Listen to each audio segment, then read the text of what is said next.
This study session of the Independent School District 535 School Board is called to order at 5:30 p.m. on Tuesday, October 15th, 2024, in room 137 of the Edison building. The board acknowledges this site and all RPS sites are situated on the ancestral land of the Dakota people, and we honor the Dakota nations and the sacred land of all indigenous peoples. Present at this meeting are school board members, Superintendent Kent Pickell, a non-voting ex officio member, and Assistant School Board Clerk, Ms. Lori Sam. Ms. Sam, would you please call the roll? Director Barlow. Here. Director Cook. Here. Director Garcia. Here. Clerk Paulson. Here. Treasurer Martin. Here. Chair Mason. Here. Vice Chair Workman. Here. At this time, we offer the opportunity to say the Pledge of Allegiance. I pledge allegiance to the flag of the United States of America and to the republic for which it stands, one nation, under God, indivisible, with liberty and justice for all.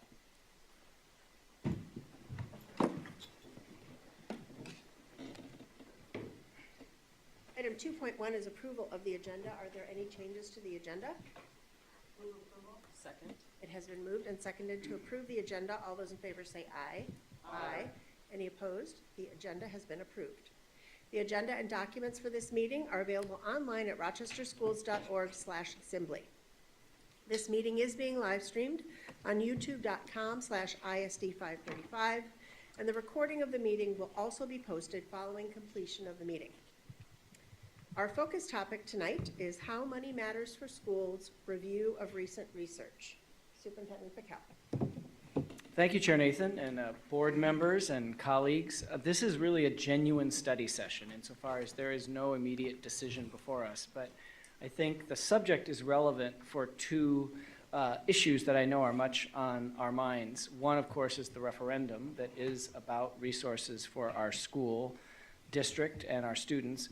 The second, though, is that the second half of November, this board will take up some recommendations around what we've been calling rethinking funding, which is how we utilize the dollars that are entrusted to us from across the school district tied to what works for kids and the priorities of our strategic plan.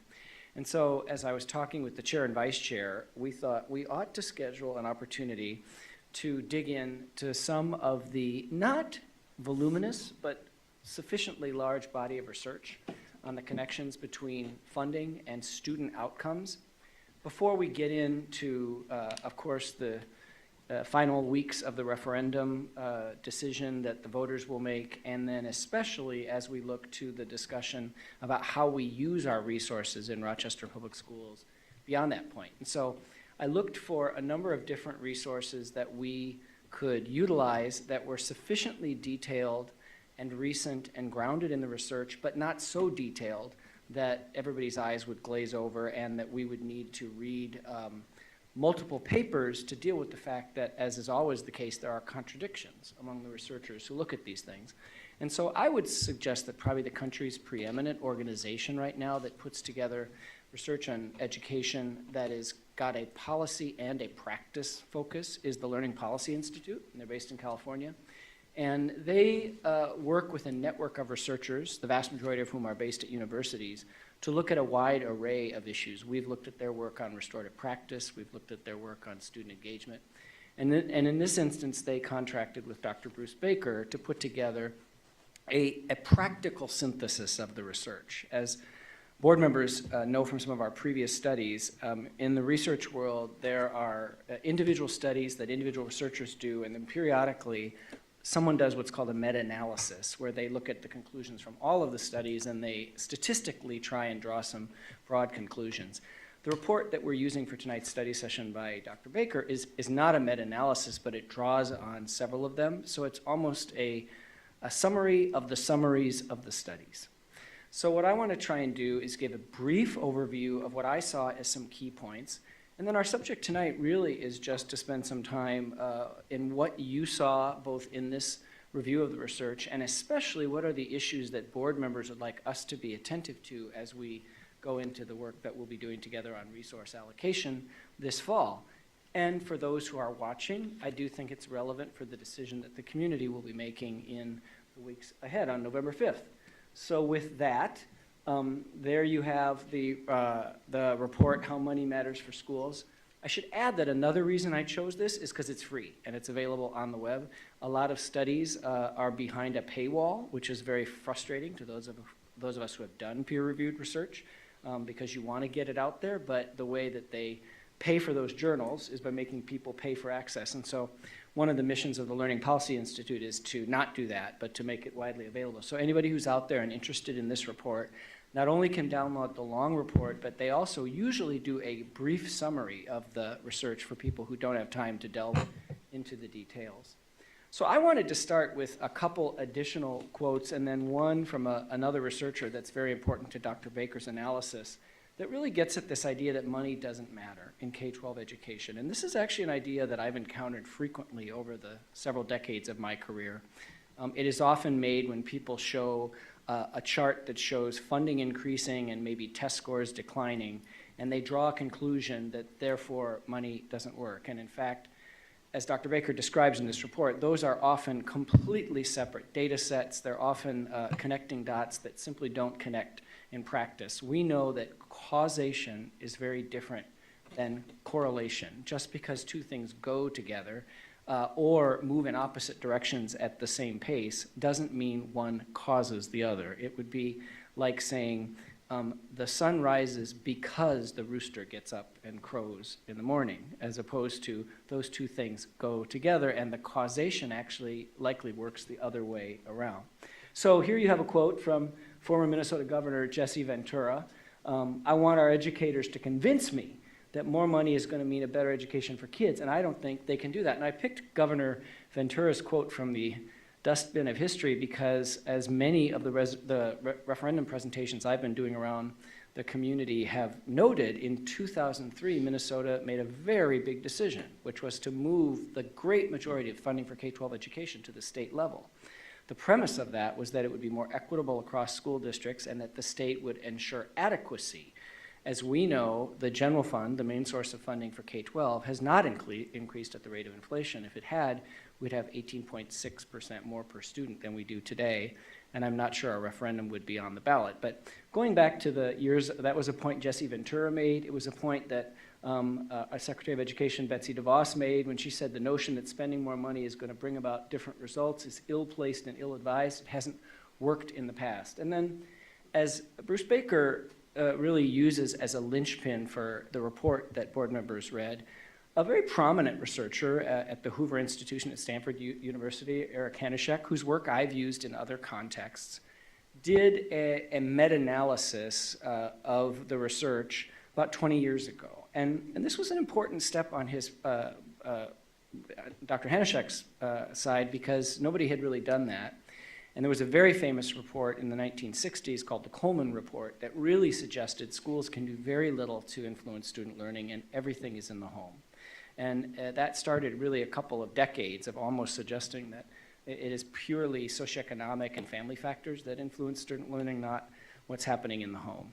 And so that's been a robust debate. And what Eric Hanishek did was he synthesized that research and he reached that conclusion that if you actually read it, he doesn't say that money doesn't matter in a simplistic way. He said there appears to be no strong or systematic relationship between school expenditures and student performance. So he was actually quite qualified 20 years ago.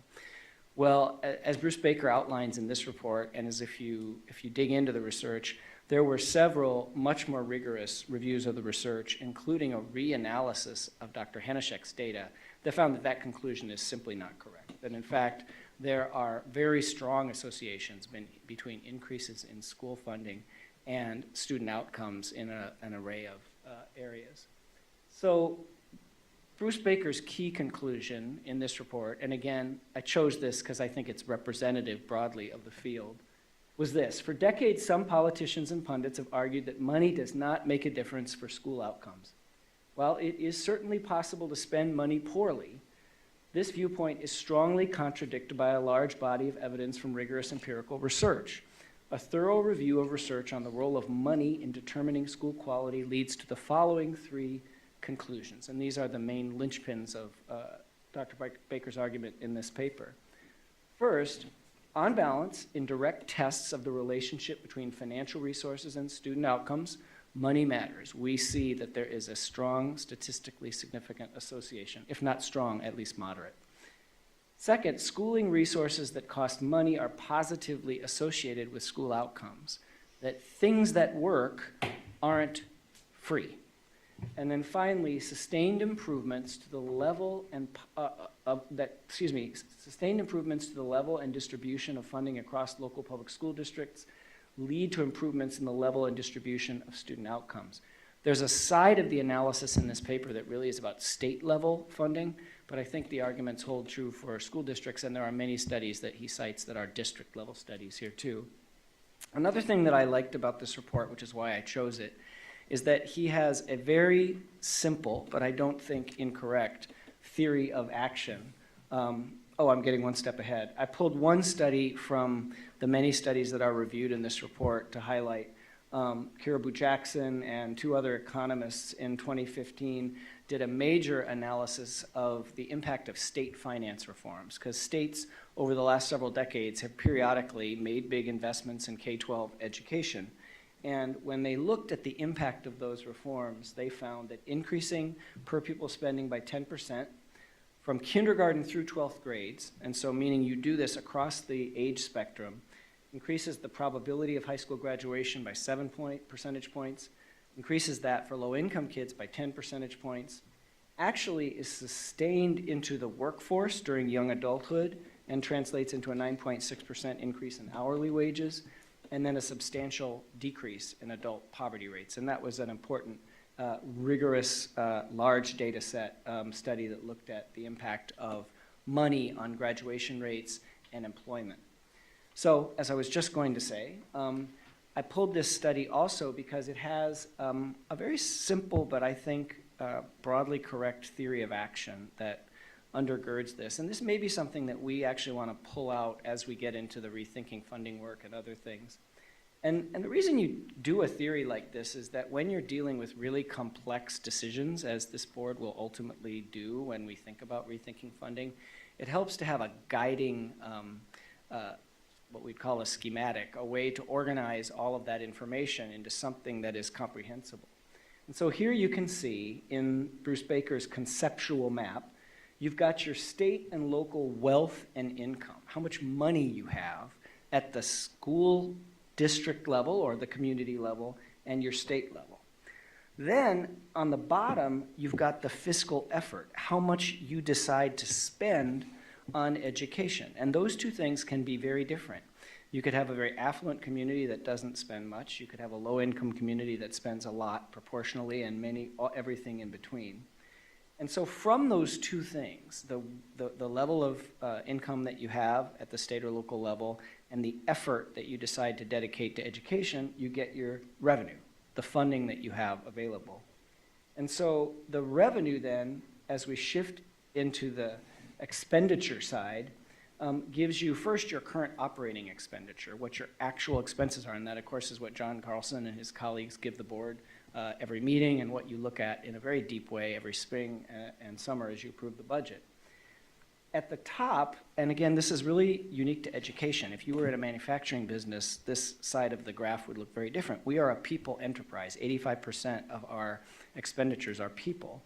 And so you look at the top and you can see those staffing quantities, and that is your pupil to teacher ratio and your class size, how you organize your biggest resource, which in education, as I mentioned, are your people, in particular your number of people.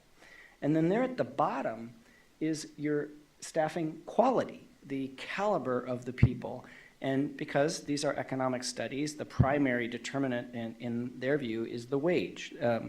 And he talks about that at some length, how teacher compensation is tied to the caliber of teachers.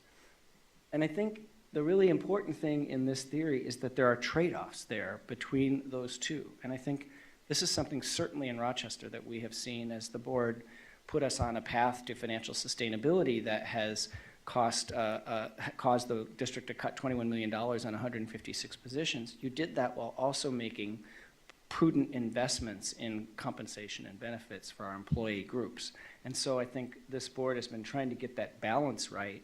We know class size, we know the number of ESPs, we know the number of our maintenance staff matters a lot. We also know the level of compensation we can provide for them determines our recruitment, our retention, our job satisfaction. And then it is from there that in this theory of action comes student outcomes. So getting the right number of people compensated in the right ways. So of course, I'm sure even as you're hearing me describe that, you're thinking, oh my gosh, there's so many other factors. Yes, there are. But I think at its heart, that's a pretty compelling way to think about the core mechanisms that drive the connection between how we're funded and what outcomes students achieve. So a few of the outcomes that the Learning Policy Institute summary of the research highlights as shown to be effective in the research, but that also don't come for free, are smaller class sizes. Now I know every teacher, myself included, who's experienced high class sizes will say, yep, that matters. One really important finding from the research, though, is to have it show up in student achievement, you got to get the class size really low. So even though one size reduction in class size costs a lot of money, that doesn't begin to produce the demonstrated benefit in student achievement. At 15 to 18 kids in the early grades is what I think Bruce Baker highlights as the most beneficial from the research. There was a heyday of class size research where there were studies after studies. That's kind of cooled off lately. It would be interesting to see if people look now at class size in the age of digital technology and hybrid learning and e-learning, because a lot of those studies are back when kids were pretty much uniformly in bricks and mortar schools. Additional instructional supports of the kind that we're putting in place through our multi-tiered systems of support work. Early childhood programs, which of course we know are shown to have returns many, many more times their cost if they're effective. Competitive teacher compensation. Intensive tutoring. Now this is kind of the heyday of tutoring research, and more studies are coming out about the power of one-to-one or especially small group tutoring. And then our extended learning time programs, or extended day and extended year programs. And I highlighted in bold that point down there, the investments matter most for students from low-income families and students who've been lower achieving. So what's the bottom line? I picked this quote, and I do think it's particularly relevant for us here in Rochester, from the Learning Policy Institute study. Given the preponderance of evidence that resources do matter and that state school finance reforms can affect changes in student outcomes, it seems surprising that doubt has persisted. In many cases, direct assertions are made that schools can do more with less money, that money is not a necessary underlying condition for school improvement, and that in the most extreme cases, cuts to funding might actually stimulate improvements that past funding increases have failed to accomplish. I have heard that in my many presentations around the community in recent months. There is no evidence for these claims. On the contrary, there is evidence that money does matter. Schools and districts with more money clearly have a greater ability to provide higher quality, broader and deeper educational opportunities to the children they serve. Furthermore, in the absence of adequate funding or in the aftermath of deep cuts to existing funding, schools are unable to do many of the things necessarily to develop or maintain the key elements of quality education, and achievement ultimately declines. So what are some of the implications for Rochester Public Schools, just to get us started in the discussion? And these are Kent's kind of first impressions or impressions from looking at the report. First of all, obviously the referendum was much on my mind as I was reviewing this and several other studies I considered making the focus of this study session. That last quote I think is illustrative. If we have to cut the minimum of $16.7 million as you approved in the resolution last week, there's absolutely no reason not to think that that will show up in student achievement, which we're starting to see headed in the right direction. We also, I think, need to be aware that there's only so many hours in the day and so many things people can pay attention to. And so if we are engaged in that level of budget reduction, many of the other priorities, even if they aren't eliminated financially, will suffer. There are many times in the referendum presentations I've done over the community where someone says, you know, thank you, this has been useful. I have another issue I want to raise. And it can be anything from literacy to transportation to extracurriculars to facilities. And very often I say, you know what, that's a problem or that's an issue. It's complex, but we can solve that. We can get in that. I don't know how we do it while we are engaging in draconian cuts to our core funding. There's just only so much change and attention that the system can manage to successfully handle. The rethinking funding work is impending. John and the team have been working with our National Technical Assistance Consultant to bring you some ideas to take a look at. There's a board vote scheduled on that at the end of December. Of course, you would have the latitude to shift some of those timelines depending on what you see, but I think this discussion will certainly be relevant as we get into that question of how we staff and fund our schools. One of the things that as we are working with our labor unions in our various negotiations has come up, and many of them have raised this, is this question between number of employees and compensation. And so there, as the Bruce Baker conceptual map showed, there's a trade-off between number of employees and compensation for employees. And I think too often we haven't been really explicit about that in not just negotiations, but in our budgeting process, not in Rochester, but in education in general. And then finally, I know it's premature. The current strategic plan doesn't end until 2025, but 2025 is not that far away. And so what might the financial strategies need to be to empower our schools to even more fundamentally put in place some of the strategies that will really ignite student learning, as it were. And so those are some of the thoughts that were on my mind as I was looking at this. And so finally, the question that we talked about in our executive committee was simply what stood out for you in this report. What are some of the issues you'd like to have us continue to think about tracking and bringing to the board for conversation? And with that, I'll turn it back to you, Kathy, and join in the discussion. Thank you for putting this together and for selecting these studies. Board members, I'm going to open it up to you. Anybody want to offer some observations to kick us off? Director Marvin. In reading through the information that you provided and in lots of other studies, I know we've discussed this before. It was Art Rolnick, I think, University of Minnesota, maybe 20 years ago, longer than that. He did a lot of studying about early childhood education. I think he was an economist, not an educator. He's still around. He is. Oh, good. He is. Good guy. Okay. Not fun reading, but good guy.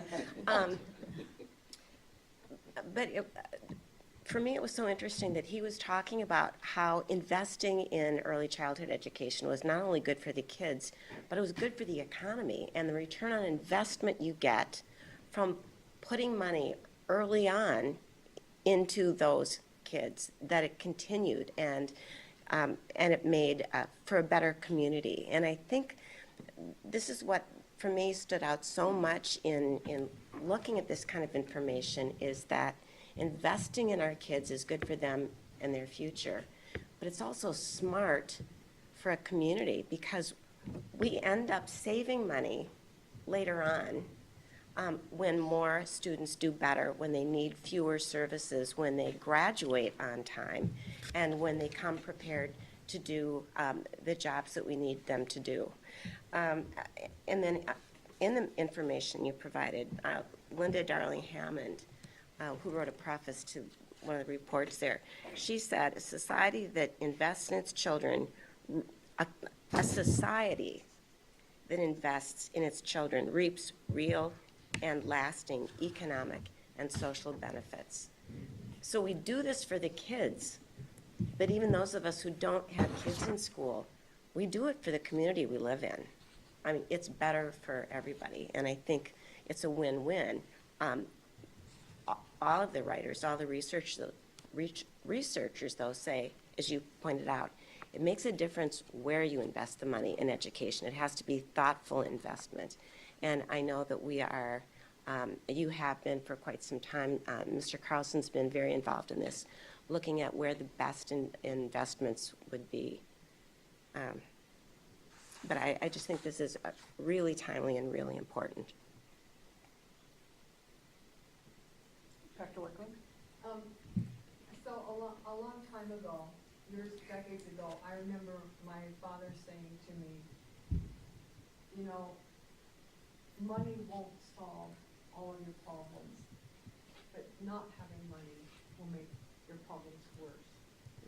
And, you know, he was a child and a young man during the Depression, so that, I mean, that was particularly hard-hitting to hear that, but when I really start to think about, partly with what Jean just said,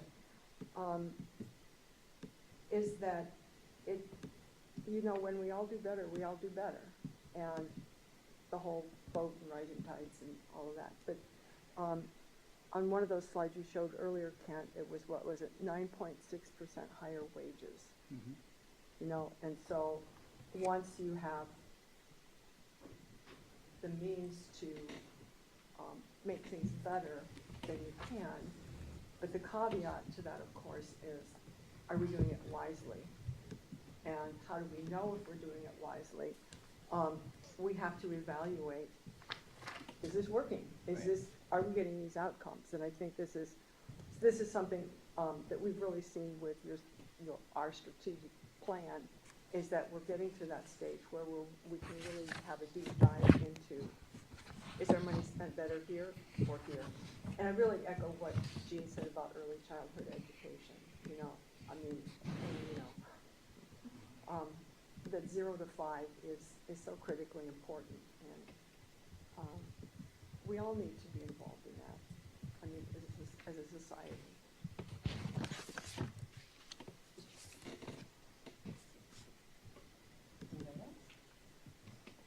Dr. McLaughlin?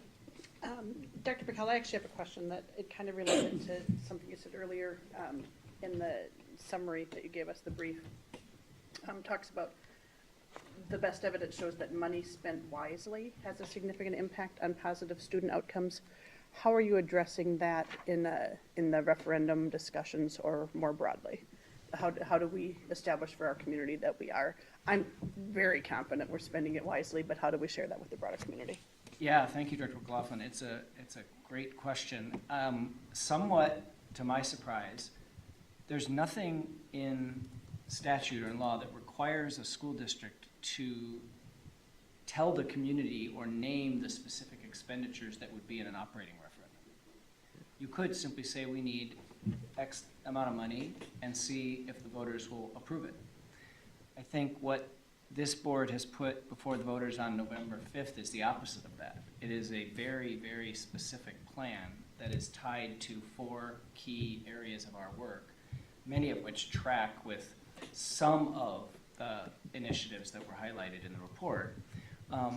The first being support for our kids that are struggling, like our reading specialists. The second being support for academic enrichment and academic acceleration for our kids. The third being mental health and well-being, the critical role counselors play in getting kids ready to learn. And the fourth being career and technical education. And we have named specific percentages and dollar amounts of the $19.4 million that would be allocated to those 4 areas, and we've committed to create a dashboard and a separate segment of our budget book that will track dollars to those outcomes. And I think over time, that's why we have a research director, we can and should be, as Director Workman was just saying, tracking those investments to student outcomes. But at minimum, we will be very transparent in how those dollars are flowing.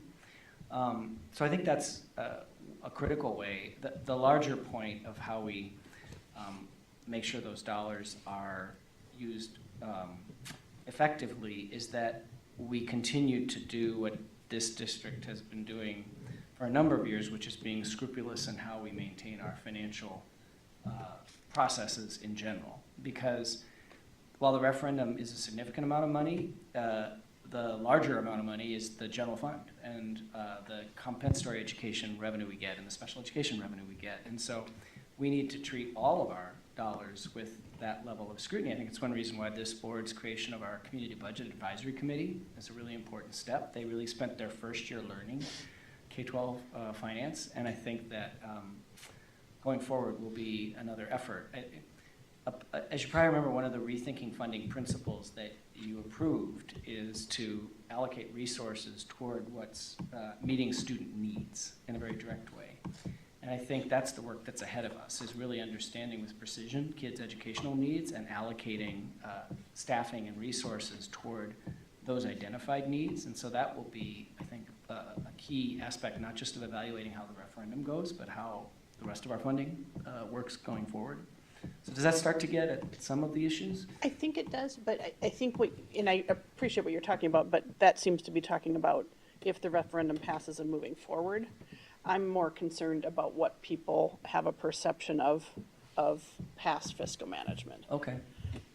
Can you talk about how you would respond to that? And I see comments sometimes, or when I'm talking to people, that we're wasting money or we're not using it effectively up until now. So like, why should they give us more money?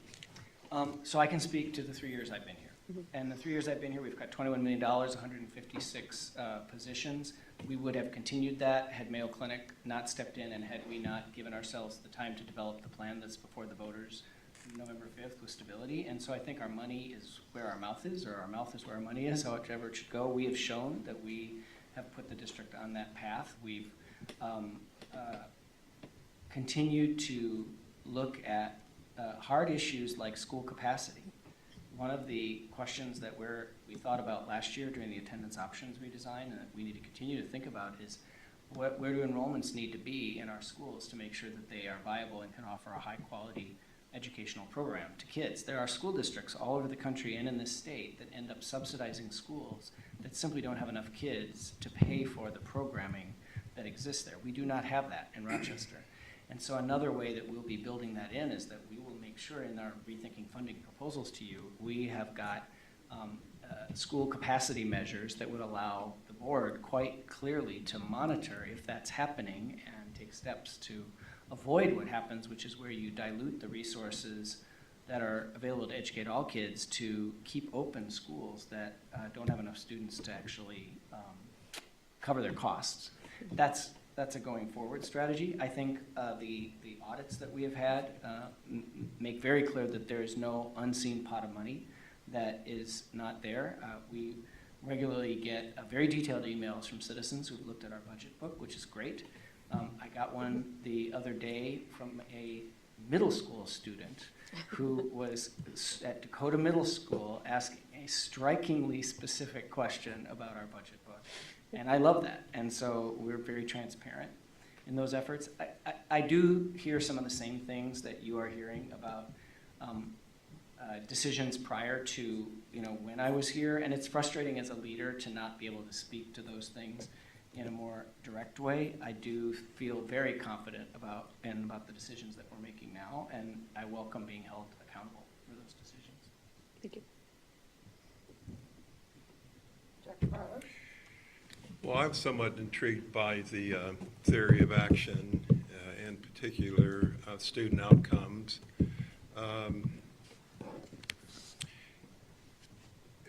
Certainly we have, well, rather than me make a statement, let me ask a question. Do you think we have been properly resourced in the 3 years you've been here to address the student outcomes, and in particularly, because there was I think you highlighted that note on that slide, or the following one, that these investments matter most for students from low-income families and students who have been lower achieving. So have we been properly resourced since you've been here to positively address students from low-income families and students who have been lower achieving? Where I'm going with this question is certainly we're having the discussion in part because of the reality driven by the need for a referendum. Okay, and it's tough to suggest that if we were rolling in the money, would we still be looking at low-income, lower achieving students at the numbers that we have been, and not suggesting that we're not making progress, because recently we have been informed that we are. So in part, for members of the community who may, and you indicated that there are those, and even within the Baker report, those who think that, well, more money does not necessarily change the outcome. how would having more money positively affect the outcome? So two parts, you know, in the 3 years that you've been here, how has the meter moved positively or negatively for these low-income families and those students who've been lower achieving? And then secondly, how do you envision, and I do know we're looking at two dynamics, rethinking funding, strategic plan, and some additional things we would be able to do should the referendum pass. And if you could just kind of, if you will, thank you. Yeah, that's fantastic. Thank you, Director Barlow. I would say since I've been here, no, we have not been adequately resourced to give the community the kind of schools it wants and that it needs. Now, part of that is on us, on the district, and we have taken very serious steps, cutting $7 million my first year, $14 million my second year. There was an increase, and this is a little bit, I think, to Director McLaughlin's question, but I wasn't tracking it. There was an increase in staff that far exceeded the growth in student enrollment. And the board has seen that picture multiple times, and you've seen where we're bending it down in the last few years. Even though those are all good people doing good things, the revenue all comes from the students. And so the number of staff cannot outpace the growth in students as it did for a period. If I had that updated chart, and John and I have just looked at it, the first 2 years here it went like this. This year it's flat by design. We intended that. So part of it is that, and part of it, of course, is that discrepancy in the state general fund. Another is the fact that we are mandated to provide services to students with disabilities and students whose first language is not English, and we are pleased to provide those services, but they are chronically underfunded from the state. We take $15 million every year from our general fund to pay for underfunded special education services. And the reason I say the kind of schools, not just Rochester needs to improve student learning, but that it wants, we are not a bare bones school district, and that's what's at the heart of the referendum proposal. There are school districts, and I talk to their superintendents around the state, where they basically have a teacher-student ratio that allows them to cover the state standards, provide the required services to kids with disabilities and multi-language learning, and not much else. They don't have the kind of career and technical programs we have, the advanced learning programs we have, the supports for struggling kids. There was a moment in the last referendum, which was focused on technology, where we were working with our communications advisors who mostly had worked in many of those kinds of school districts. And they were trying to help us get our messaging about the last referendum straight. And they kept saying, in Rochester, isn't it great that you have advanced placement classes in your high schools? It's fantastic. You should be trumpeting that to your community. And I would say, if I went out and told Rochester that it's great we have AP, they would say, you better have AP. That's basic for this community. That's not a unique thing to trumpet in this community, I think appropriately. Now, when it comes to the question of adequately resourcing our most learners who face the biggest challenges, which is a huge issue going forward, and I'm generalizing here, but I don't think it's incorrectly. In Minnesota, there are several, but there is one very large funding stream that follows kids based upon family income. And it's called compensatory education aid. And since I've been in education, since I was a teacher, there have always been discussions about changing it, getting rid of it, and it has survived. It has survived Democratic governors, Republican governors, and independent governor. And the dollars follow the kids as identified for free and reduced price lunch. And very different than in many states, there's a concentration factor. So the higher percentage of kids you have in your school who are low income, who qualify for free and reduced price lunch, you get a multiplier. So if you're 80% poverty, you get 8 times as much as a school with 10% poverty. It's a very progressive policy that Minnesota's had for many years.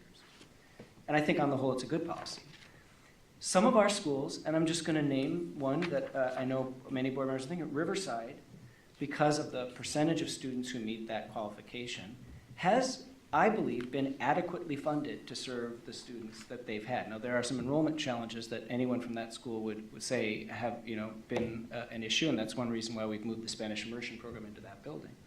So if you are in the relatively small number of Rochester schools that have a lot of compensatory revenue from the state of Minnesota and a lot of title revenue, because we use our Title I funding in Rochester Folk Schools in a small subset of our elementary schools.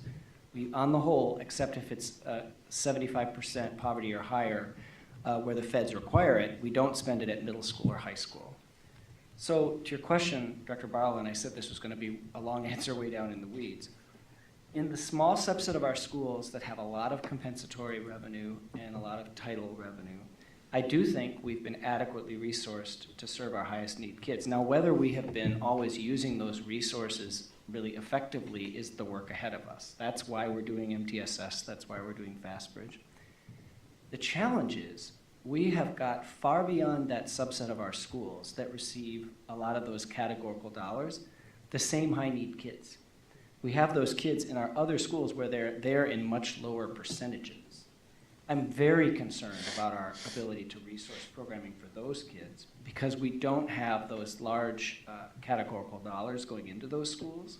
So I think that is an area in which, through the rethinking funding work, we need to look hard at saying if you are in a school that is not 60, 70 +% free and reduced, and you have a smaller number of those students in your school, are we resourcing you so that you can provide intervention, small group tutoring, the kind of social emotional, counseling, mentoring supports that those kids need?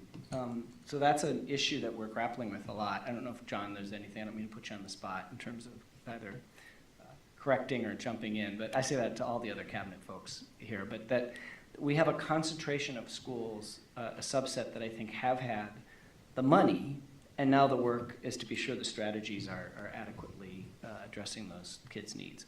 A lot of them have bought down class size, and that's been kind of a favored use of those additional dollars. And we're just talking about class size can be a great thing to do, but the curriculum and instruction and student supports you're using in that smaller class have got to be really effective to meeting those kids' needs.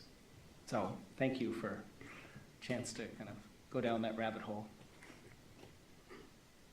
Can I ask kind of a follow-up to that?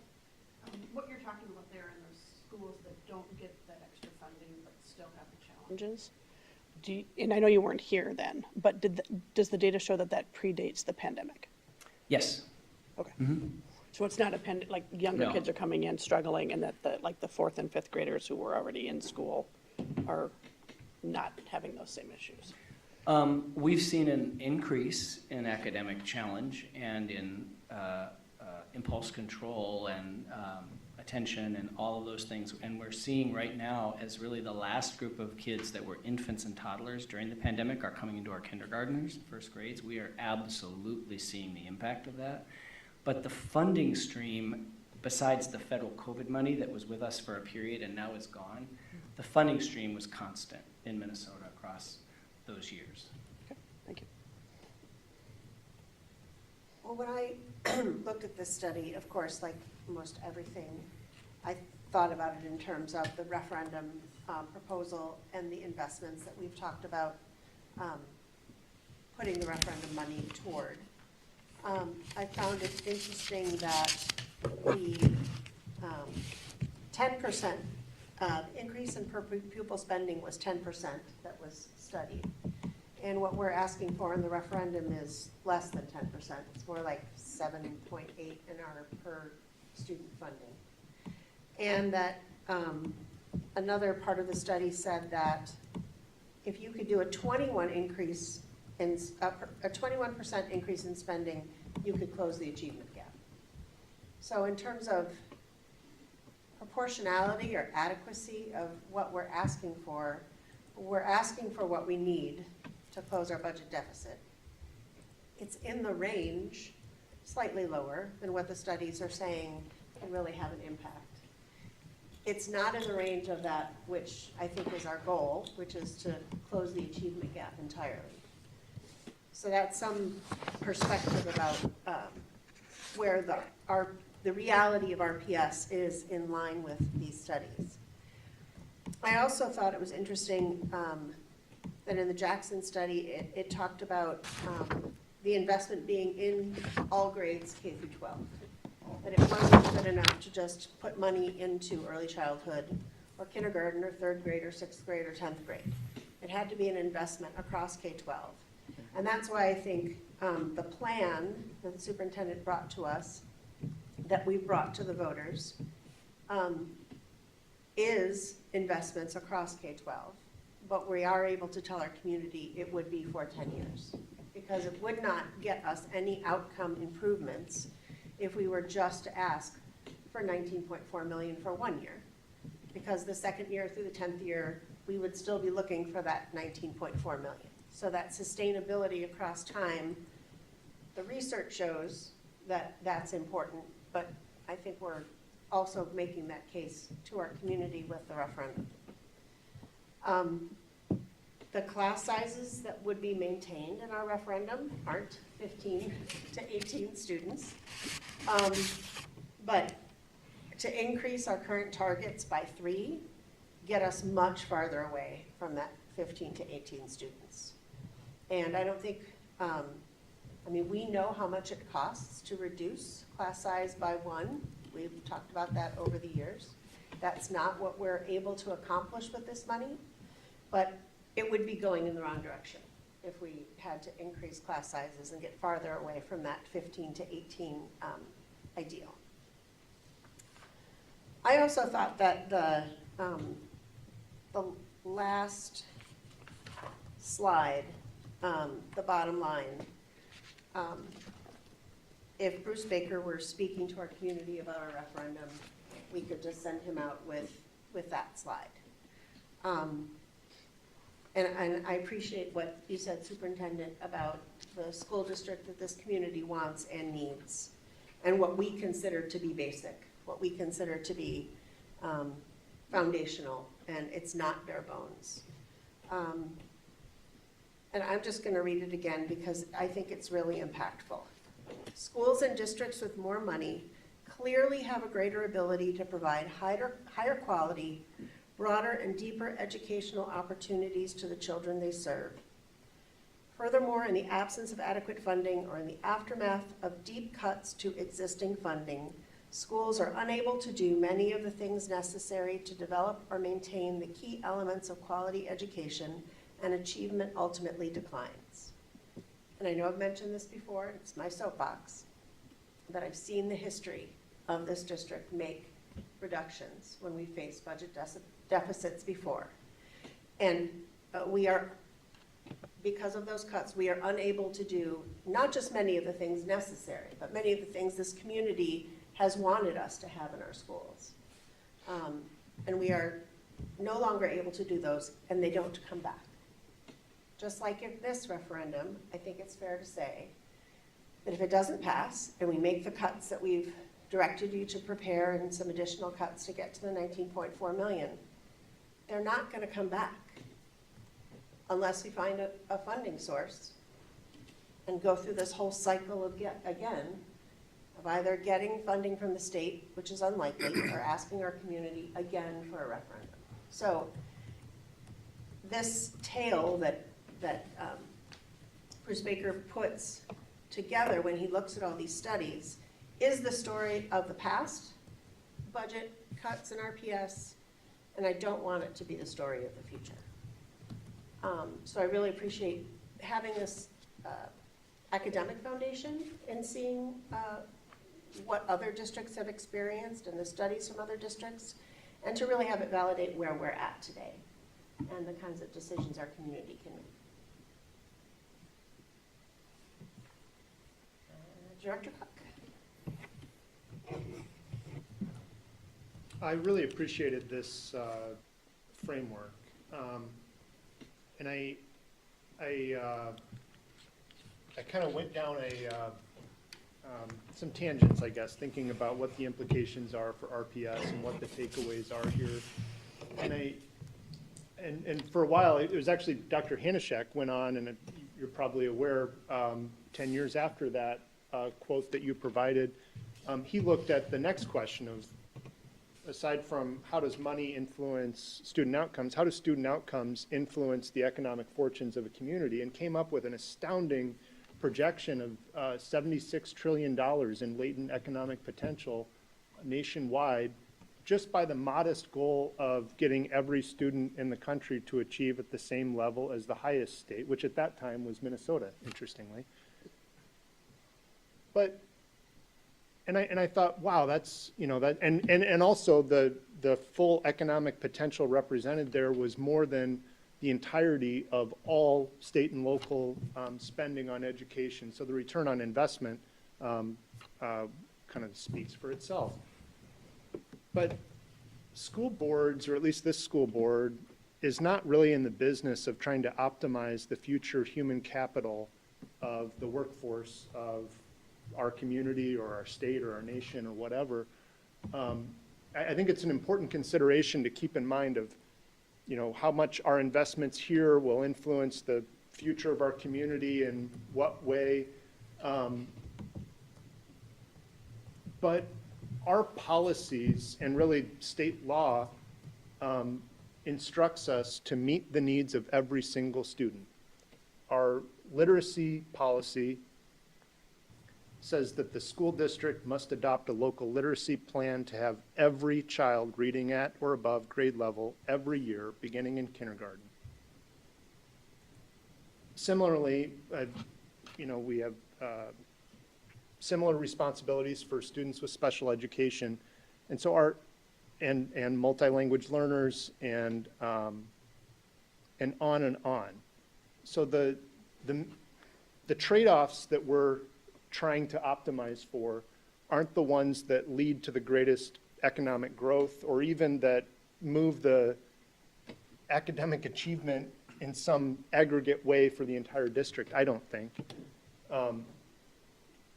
Our goal is to Director Barlow's point, I think, to optimize our resources in ways that meet the needs of every single student. And we know from research and from our own district that the greatest opportunities is often for the students with socioeconomic disadvantages and who have been behind for one reason or another and are in need of those additional services. So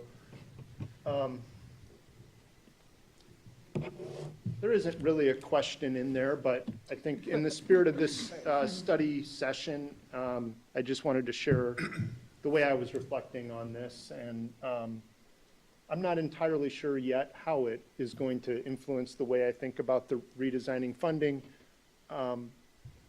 or some of the other topics that you mentioned, but it's really, it was thought-provoking, it was really helpful, and this has been a good discussion. Yeah, personally, I'm with you.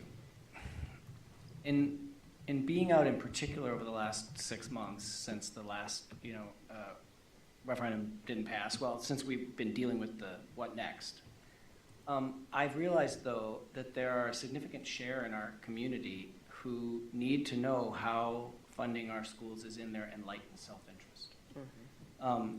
And I don't begrudge them that, but so some of us come to this work maybe for passion about kids or passion about subject areas, math, science, and then some folks who are dealing with, inflation in their families and other pressures, which I know they're saying, what's in it for me? And I don't think they're saying it with a narrow-minded pettiness in a sense. And that's why tonight's discussion was, well, first of all, student learning really matters to you. And, when you mentioned the later Hanishek studies, that was a reference to where I've used and appreciated his work. He and other economists have shown that the best investment today is in human capital. It's in people.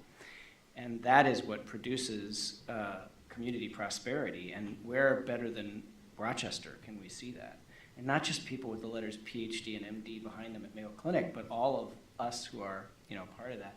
So there is that need to say, and in particular to people who don't have kids in our schools. Like when you're there, I was with a bunch of them this morning at 7 a.m., and it was a great discussion of why would we raise our taxes, for this. And they asked hard questions. They want to know that we're using the resources appropriately. They want to know it's going to produce improved learning.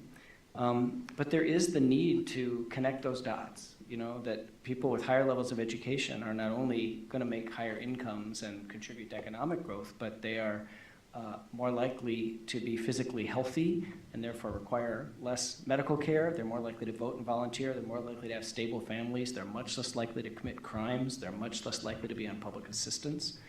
And all of those things, start to add up. And when we look at the study tonight, we see that those investments in learning, appropriately allocated and monitored, I hope are an answer to those folks who are saying, what's in it for me? So I'm with you, and I like working for a board that has it about the kids we serve today. But for those people out there who are asking that other side of the question, I've kind of learned we got to answer their concerns as well, which I know the board understands and shares also. It's not to go too far off in the conceptual thing, but like, is education a private commodity or a public good?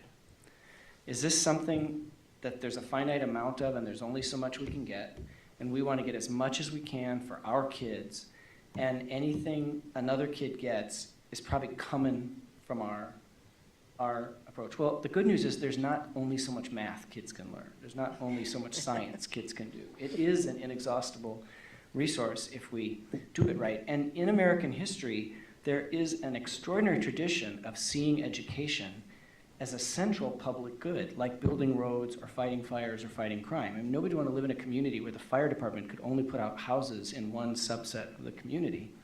And the United States was the first in the 1800s to create the common school and to say every little kid needs to get to a certain level of education. And that had gigantic benefits for the American economy. And then in the 20th century, we created the modern high school. And in 1900, 6% of Americans went to high school. And by the 1980s, it was 80%. And that was every race, every socioeconomic status. And communities built their high schools on the top of the biggest hill in the city to look like a castle, to sort of say, this is where everyone needs 12 years of education.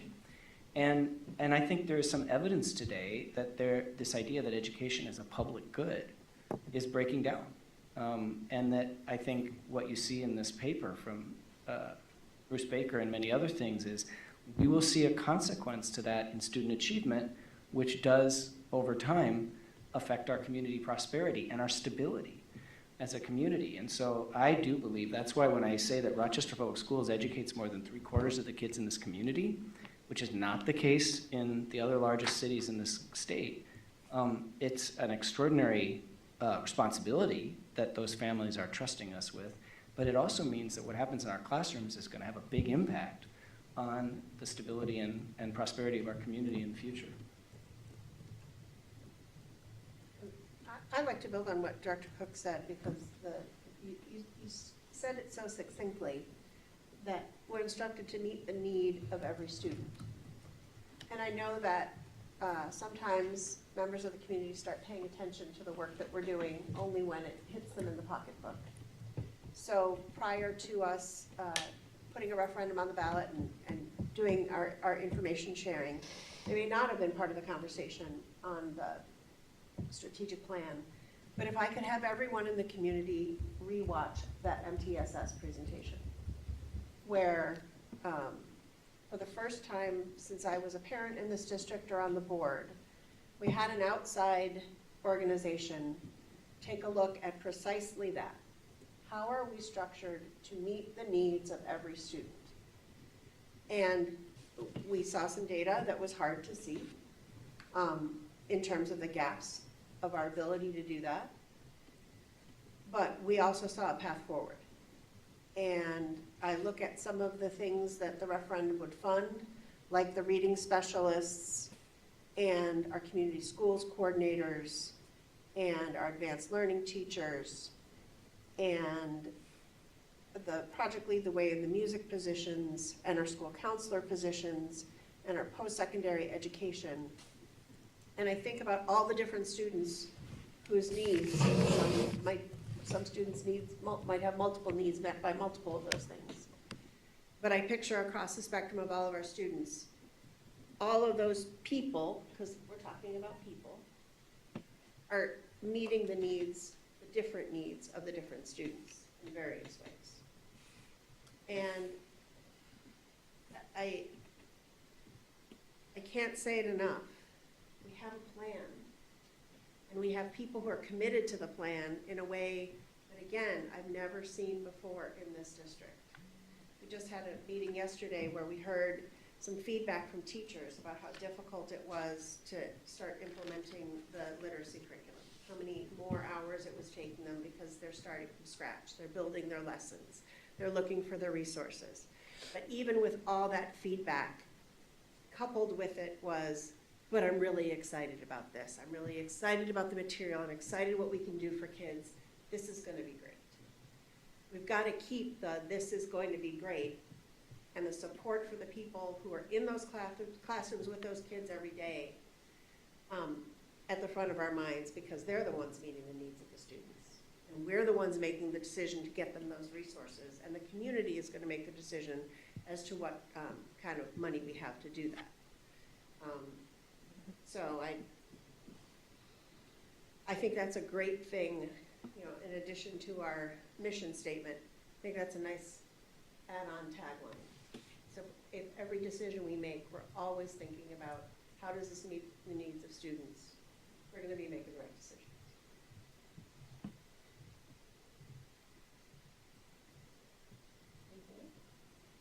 Just had one. Dr. Garcia? This is more a reaction to what was written, but on one of the pages of the, I think it's page 18 of the main report, it says, as common sense would suggest, it takes more money to get a more ambitious job done, and it takes more when students have greater needs. And I think the reality of the referendum is that, you know, we've had ambitious goals this entire time, but the money that we're asking for is to help us maintain, not to ultimately reach these ambitious needs. And so I think that in order to get to the place where we would ultimately like to go, this needs to happen first. And I think that what people really have a difficult time wrapping their head around is like, how could, you know, like we as individuals cannot conceive probably of like, what would it mean to cut $19 million out of my personal finances? And so like, you must have been doing something wrong all this time to have that not be like an issue or something nefarious happening in the background. And it, you know, and there isn't an instance in which we were like, whoopsies, we were using $4 million in this area where we probably should have used like maybe $100,000. We're always using that money to serve like exactly the thing that is needed in that space. And so when all of those costs, the costs of those things are going up, like the cost of the people offering that service is going up, the services we're trying to bring in to our students is going up, the things that our students need in order to complete assignments as part of that service is going up. You know, we need this to sustain us in a way that, we need this to sustain us, and I'm hoping that it will, because I would love for the district for at least 1 year to not have to have a conversation about budget cuts. That also affects the mental health of the people who are doing this. Like, I can see how it affects the people at this table, and we are probably the most resourced to manage that. And so I can imagine how it feels, you know, all the way down. And so I just want to say too, you know, over the last 4 years, I've watched kind of in awe this, it kind of reminds me of like a rubber band ball, and all the rubber bands are different colors, of like school finance, and watching everybody sort of like figure out how to, you know, explain that to other people and explain why we need this money and why we're asking them to show up for us. And maybe to Director McLaughlin's point is like, you know, how do we show them that we are being good stewards of our money? And I think, you know, we literally show them the receipts, and I think we do have a number of awards that awards, and also grades that we've been given about us being good stewards of that money. And I appreciate the opportunity to kind of explain to people over and over again why it matters, and I can understand why it's confusing. And I think that just compounds the problem. Like, if it was an easy finance question to answer, then people would be like, oh yeah, here's your pocketbook, or, for example, let me write you that check. Or let's figure this out, or like have a bake sale, but it's not, it's beyond that. And so I can appreciate why people are nervous, and why people are sort of wanting to hold on to their money, because they know how they specifically will spend that funds, not how we would spend it. But I've always found it to be in direct service of our students, and they are what is most important. And I can feel this ambitious job or jobs that we want to bring into this district. Like, I can feel it sort of bubbling under the surface, like we're just waiting for that moment of like the finances and the ambition to be one, and so that we can do all of the things that we would love to do. And I look forward to that day, and I'm sorry that it didn't happen in my time on the board. But I think we are in very good hands, and that a lot of the things that came out of the studies that were reviewed, in Massachusetts in particular, because that was the state that I was most familiar with, that to me that shows like how communities show up for their schools. And sometimes it's like you volunteer them because it's it's something that you make happen, and that even, it says in here too, even like the people that were really upset about it can also say like, but also it was really beneficial. We maybe didn't like it in the outset, but the outcomes were what we were hoping that they would be. And I hope that we can re-establish or mend or repair whatever community tensions there are, and be, again, still good stewards of the money that potentially will come to us, so that the trust is there every time thereafter that we might have to ask for this, because the funding is a multicolored rubber band ball that doesn't make sense. Director, so I guess the Massachusetts study also intrigued me from a number of ways, because they completely redid their education funding. And I know Minnesota has a very complex, and it seems like it's always, well, we have a problem here, so we're going to fix this, and then, that sets off the dominoes for something somewhere else. But, so there's what we do here with education, but we also have to realize that students spend the majority of their time, 85% of their time outside of school. And so, from the Massachusetts study, added money for students in poverty, English learners, and those identified for special education, coupled with investments in new standards, assessments, and extensive teacher training. And I can see just in this last biennium that Minnesota's taken on a lot of that kind of thing, which would result in higher student achievement as measured by standardized tests, maybe. But the state also provided universal health care and preschools for students from low-income families. And I think that's critical, which leads me to think about, the continued partnership we have with different organizations in this community that can do a lot of that work, so that we can focus on what our mission is, which is educating all students. And I guess I understand why some people might feel like, well, you're providing more for this kid than you are for my kid.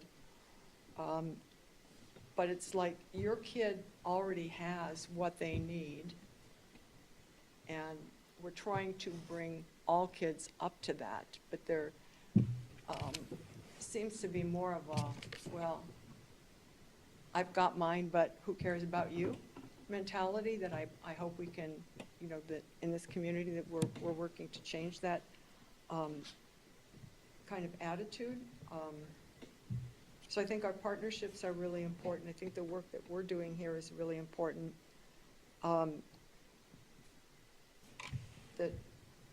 What Chair Nathan said a few minutes ago about, the literacy work is really hard.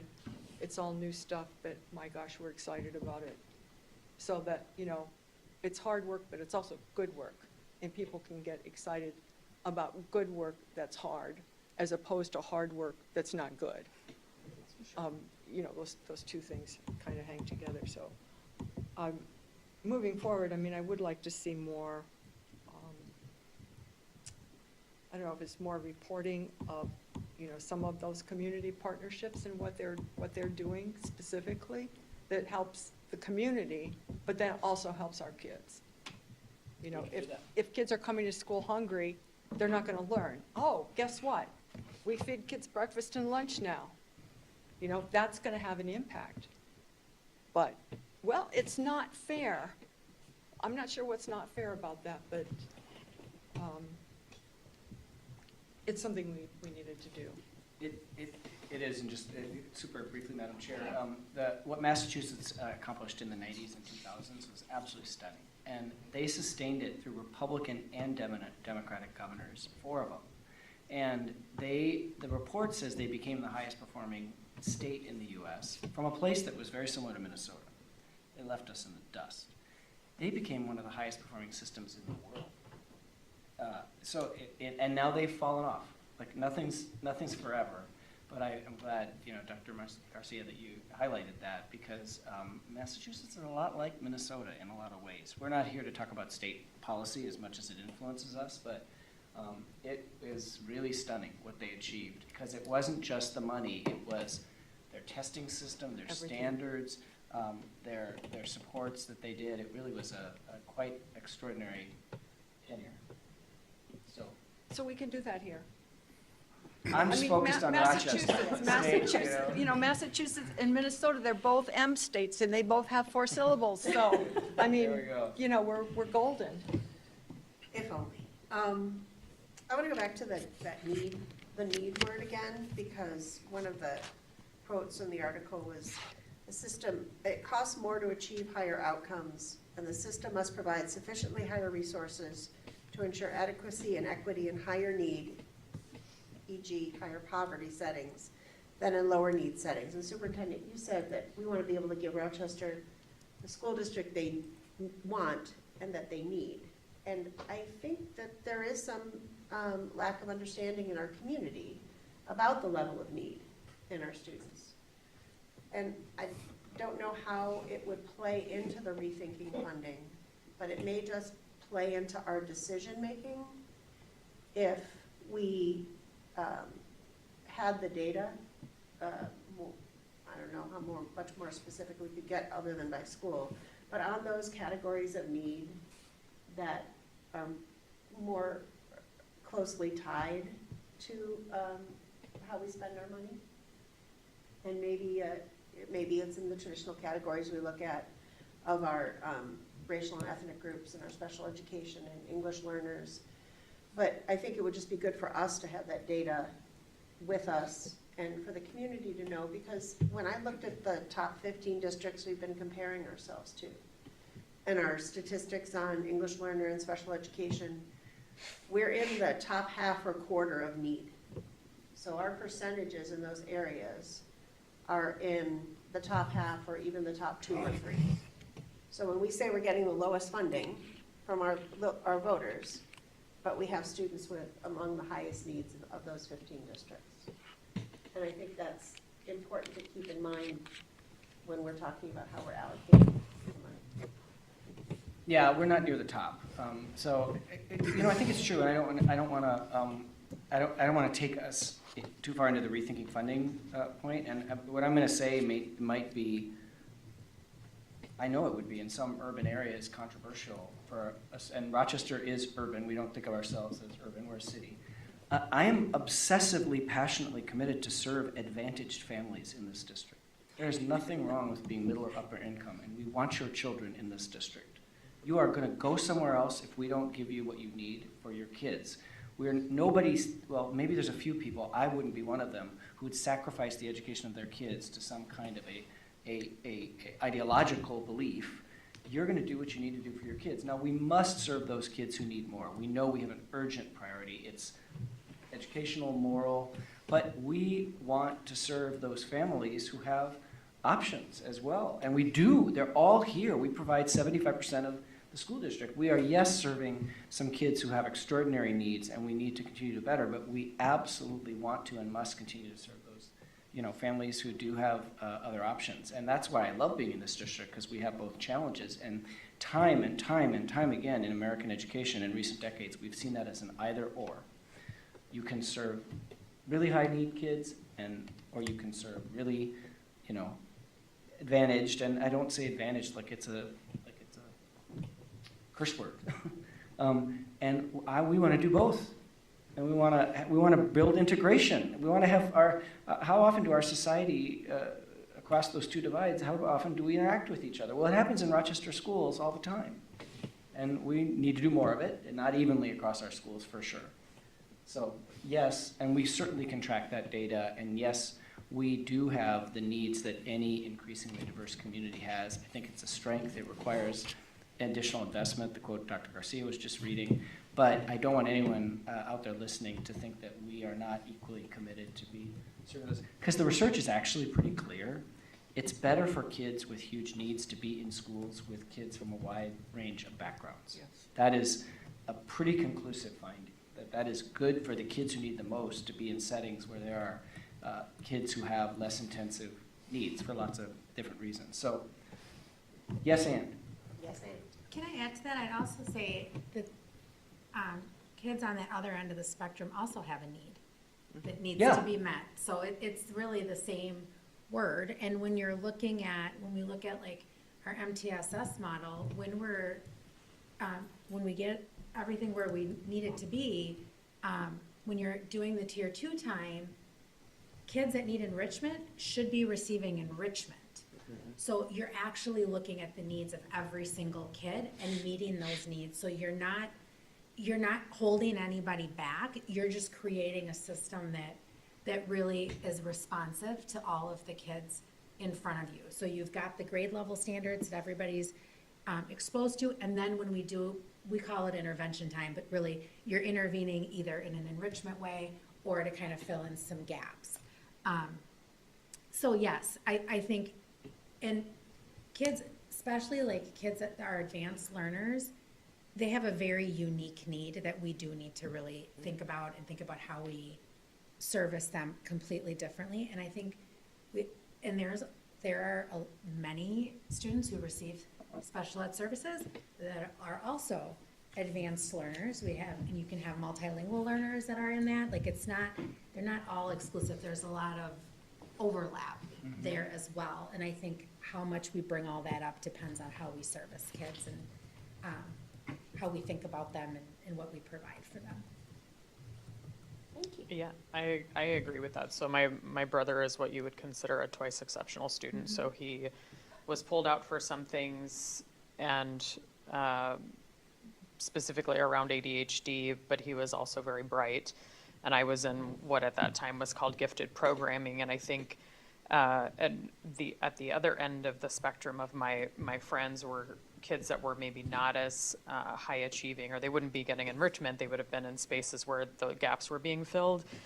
And for all three of us, there was like such a shame and a stigma for us being in the place where we were. Like I didn't want to be too smart, so I sort of downplayed that. He didn't want to admit that he was either of the things that he was, and then our friends on the other end also were feeling like, when are we going to get sort of caught up to everybody else? And I think it's very challenging, and I respect and appreciate educators. Like I'm not sure how they deal with like even just those three different students in one class, let alone like a group maybe of each of those three students and all the kids everywhere in between. And I appreciate both points that the points that both of you are making, in the sense that I almost think of it specifically as like time to get what you need, regardless of what it is, like whether it's enrichment or some additional support, or maybe you're somebody who needs to maintain, like you need to practice that skill. And I want Rochester to be a place, I mean, we already are doing that, but I want us to be known, I think, for that. Known that we have the compassion and the awareness and the capability of helping students that need that little extra, and also that we have the caliber of educators in which they can offer that enrichment or whatever it is on the other end of that spectrum, and everywhere in between. And I think that this report also makes a lot of points as to like why that would be helpful, because it, you know, it talks about the Massachusetts schools in particular, that they struck the right balance between funding and accountability reforms, and the accountability piece is also, so it was like student learning, teacher preparation, creating expectations and systems to support improvement and responses, in response to data about student outcomes. And then there was some information, I think, later about, you know, even if you can't, basically, increases in teacher wages have been found in several studies to be associated with increased student achievement, presumably because more capable teachers can be recruited and retained. And it says somewhere else in there too, like, and if you can't necessarily increase the amount of educators, increasing the I don't think it exactly says wages, but like the thing that you're giving to the educators that you do have so that you do retain them is also good for students. And I think that that was another thing too that we struggle with, and like explaining, like, yes, we're looking at a budget deficit and we want to give teachers exactly what they're worth and then some. But it's not just because they are being greedy and asking for more money. We are giving them something that is going to benefit students. And also, if you can keep your English teacher and your math teacher coming back year after year after year, we're not having to like replace them all the time. And that helps provide continuity for the district, and like what I think in like mental health world we call continuity of care. It's like continuity of education. And so I think if we can provide continuity for educators, that offers continuity of education for our students, and that makes like our job easier. And then we have that, those actionable items and the outcomes of whatever those items are, to be able to come back to the community and say, like, we asked you for money before, and like, here's our ask again, and this is what we did with it last time, and this is all the wonderful things that we did. So that there is that trust and consistency and the stability, and we're able to build upon what we've had before instead of having to keep going back to the drawing board because we don't have enough of something, whatever that is. Director Moore, very briefly, I think in the study you were talking about, Dr. Garcia, besides being able to provide staff with better benefits and better salaries, they talk about job satisfaction and conditions. And when, I mean, we're the second largest employer, and when we have people who want to come, lots of people who want to come to teach here because of the quality of the schools, we're getting quality people, and they're staying here. I mean, we've got an amazing staff now, and I don't know how much more we can ask them to do, how many more students we can ask them to take on before these amazing people are just going to say, enough. But when we have the quality of people we have here now and get more coming, it makes all of us better, including the adults. Second largest employer in the city, and it's the most important thing for our kids. And we want to keep doing that. It's just good for our entire community. They get involved with other organizations. They're great neighbors. Our staff is important too. Dr. Workman? I'll try and be brief, but I'm not being too successful with that tonight. But, you know, going back to the needs of the student, you know, the needs of the patient come first is the Mayo motto. And so if a person comes in with pneumonia, and a person comes in with a broken leg, and a person comes in with a brain tumor, they're not all going to be treated the same, but they're going to get what they need. And I think even more importantly is you have a team that's working on each of those cases. And I see the teamwork that we've developed in Rochester as being really important and really good for meeting the needs of each student, no matter whether it's, you know, brain cancer or pneumonia or a broken leg. Or fractions. Or fractions. Or Yeah, fractions. fractions. Topic sentences. Fractured leg. Gotta bring it back to Fractions, education. yeah. Great point. Any other questions, board members? Any closing comments, Superintendent? No, just to sum it up, money matters. Money matters for student learning. It's not an ideological slogan. It's a finding from rigorous empirical research and countless studies of many different types, of many different outcomes. And so that's an important thing to keep in mind. Thanks for bringing this to us. Board members, we have no questions that were presented before the meeting. Our ABCD update is available in our agenda items. Are there any other items a board member would like to bring forward for consideration on a future agenda? Hearing none, we have a meeting on October 22nd at 5:30 p.m. And that is a special session on field trip fees immediately following with a regular meeting. A meeting on November 12th at 5:30 p.m., which is a regular meeting.